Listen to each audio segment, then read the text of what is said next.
आगामी सिंहस्थ कुंभमेळ्याच्या तयारीमुळे नाशिकच्या तपोवन परिसरातील कामांवर आणि विशेषतः झाडांच्या कटाईवर होत असलेल्या आरोपांवर मंत्री गिरीश महाजन यांनी अत्यंत स्पष्ट आणि कडक भूमिका मांडली। कुंभमेळ्यासाठी आवश्यक तेवढ्याच तात्पुरत्या राहुट्याची उभारणी केली जाईल, तसंच वृक्षतोडीबाबत जो अपप्रचार सुरू आहे तो सहन केला जाणार नाही असा इशाराही त्यांनी दिलाय।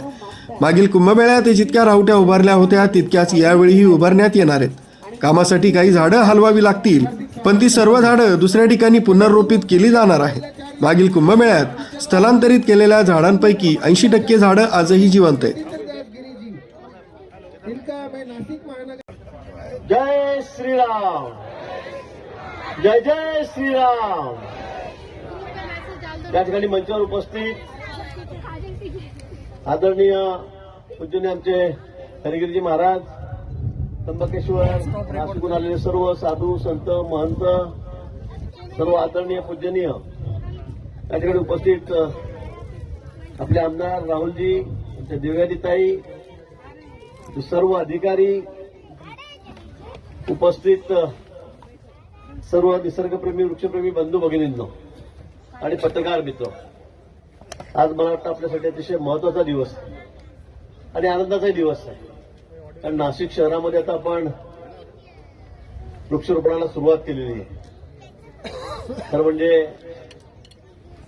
गेल्या काही दिवसापासून वर्तमानपत्र असतील, दूरदर्शन असतील, सगळ्या चॅनलवर, नुसतं राज्यातल्याच नाही तर देशामधल्या टीव्ही चॅनलवर एक चर्चेचा विषय या ठिकाणी आपला वृक्षांतर झालेला होता।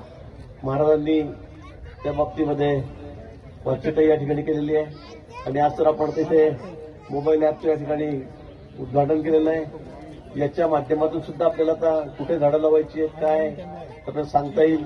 तिथे आमची महापालिका आहेत, आमचे कमिशनर आहेत, आमचे सगळे अधिकारी आहेत, ते आपल्याला झाडं देतील, लावूनही देतील। पण एक निश्चित सांगतो, आपण संकल्प केलेला आहे। मधल्या काळामध्ये सांगितलं की 1700 झाडं काढणार आहेत, तेवढे आपण काढणारच नव्हतो। गेल्या वेळी 12 वर्षापूर्वी जेव्हा कुंभमेळा झाला त्यावेळेला जेवढ्या निवासाच्या व्यवस्था आमच्या साधू महंतांच्या तपोवनामध्ये होत्या तेवढ्याच व्यवस्था आम्ही या वेळेला करणार आहोत। मी सांगितलं एक सुद्धा रावटी आम्ही त्या ठिकाणी जास्त लावणार नाही, पण गेल्या अनेक वर्षापासून, शेकडो वर्षापर्यंत आमची परंपरा आहे। ते साधू संतांचं निवास आहे तपोवन, तेवढी व्यवस्था आम्हाला करावीच लागेल। पण या मधल्या 12 वर्षाच्या काळामध्ये, 10 वर्षाच्या काळामध्ये पावसामुळे कोणी काही जाऊन ठिकाणी वृक्षारोपण केलं असेल, त्यामुळे मध्येच ज्या ठिकाणी आमच्या रावट्या होत्या त्या ठिकाणी काही झाडं झुडपं उगवलेली आहेत आणि म्हणून आम्ही म्हटलं की आम्हाला तेवढी काढावी लागतील आणि त्याचा आम्हाला त्या ठिकाणी दुसरा पर्याय नाही। आणि संत त्या ठिकाणीच राहत आहेत, सगळे साधू संत महंत देशभरातून आलेले हे त्या ठिकाणी राहत आहेत आणि म्हणून त्यांची तेवढी व्यवस्था करणं हे अपरिहार्य आहे। आणि आम्ही त्यातही हे सांगितलं की आम्ही ही इथली झाडं जी या ठिकाणी काढू ती आम्ही लगेच त्याचं दुसऱ्या ठिकाणी स्थलांतर करू।